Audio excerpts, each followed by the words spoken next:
निवडणुकीमध्ये 50% आरक्षणाची मर्यादा ओलांडू नका, सुप्रीम कोर्टाने असे निर्देश दिलेत। सध्या सुरू असलेल्या निवडणुकीबाबत कोर्टाकडून कोणतेही आदेश नाहीत।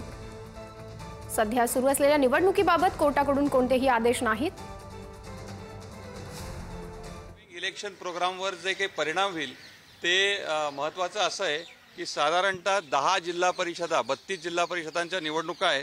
त्यातली गडचिरोली, हिंगोली, वर्धा, चंद्रपूर, लातूर, अमरावती, बुलढाणा, यवतमाळ, नांदेड, नाशिक किंवा अशा साधारणतः, कारण पूर्वी पण हा प्रश्न पूर्वीच्या सुनावणीमध्ये आला होता की साधारणतः 32 पैकी 10 जिल्हा परिषदांमध्ये SC, ST आणि OBC या तिघांचं जे आरक्षण आहे त्यांची बेरीज ही 50%पेक्षा अधिक जाते।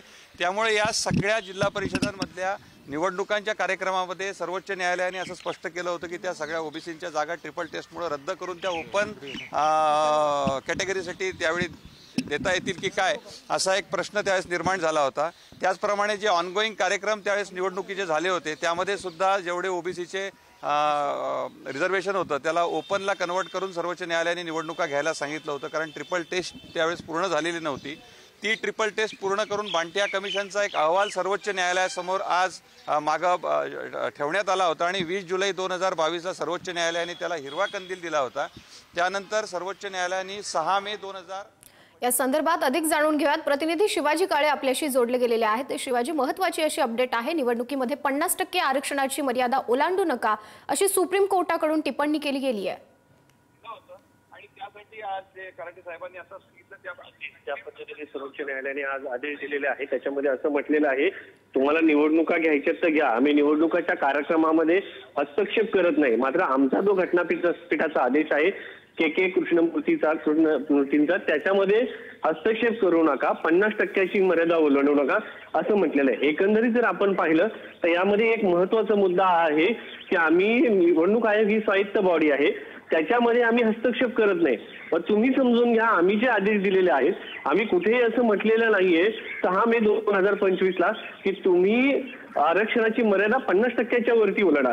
6 मे 2025चा असा आदेश आहे की तुम्ही बांटिया आयोगाच्या अगोदर जी परिस्थिती होती त्यानुसार निवडणुका घ्या।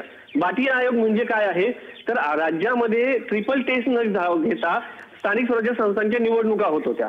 त्यामुळं न्यायालयाने असं सांगितलं त्या काळामध्ये तुम्ही अगोदर ट्रिपल टेस्ट कारण आम्हाला कळू द्या की OBC समाजाची कोणत्या जिल्ह्यामध्ये किती संख्या आहे।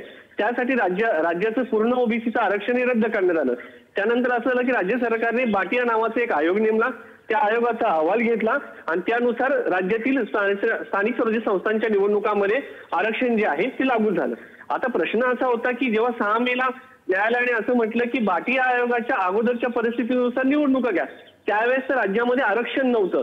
मात्र घटनापीठाचं असं म्हणणं होतं की कोणत्याही राज्यामध्ये आता बाटिया आयोगाच्या नुसार निवडणुका घ्यायच्या म्हणजे त्यावेळेस राज्यामध्ये आरक्षण नाही, तर तसं घ्यायच्या की बाटिया आयोगाने जी ट्रिपल टेस्ट घालून गेली त्यानुसार घ्यायच्या की पूर्वी बाटिया आयोग नव्हता 2022ला ज्या काही ठिकाणी 50%च्या वरती आरक्षण जे आहे ते एक्सटेंड झालं होतं त्यानुसार निवडणुका घ्यायच्या असा प्रश्न निवडणूक आयोगासमोर असताना निवडणूक आयोगाने काही ठिकाणी 50%च्या वरती आरक्षणाची मर्यादा ओलांडलेली आहे असं याचिकाकर्त्याचं म्हणणं आहे। थोडक्यात गडचिरोली हा जो जिल्हा या ठिकाणी मोठ्या प्रमाणात आदिवासी असतात, त्या ठिकाणच्या आदिवासीची मर्यादा ही आहे 70%च्या वरती जाते।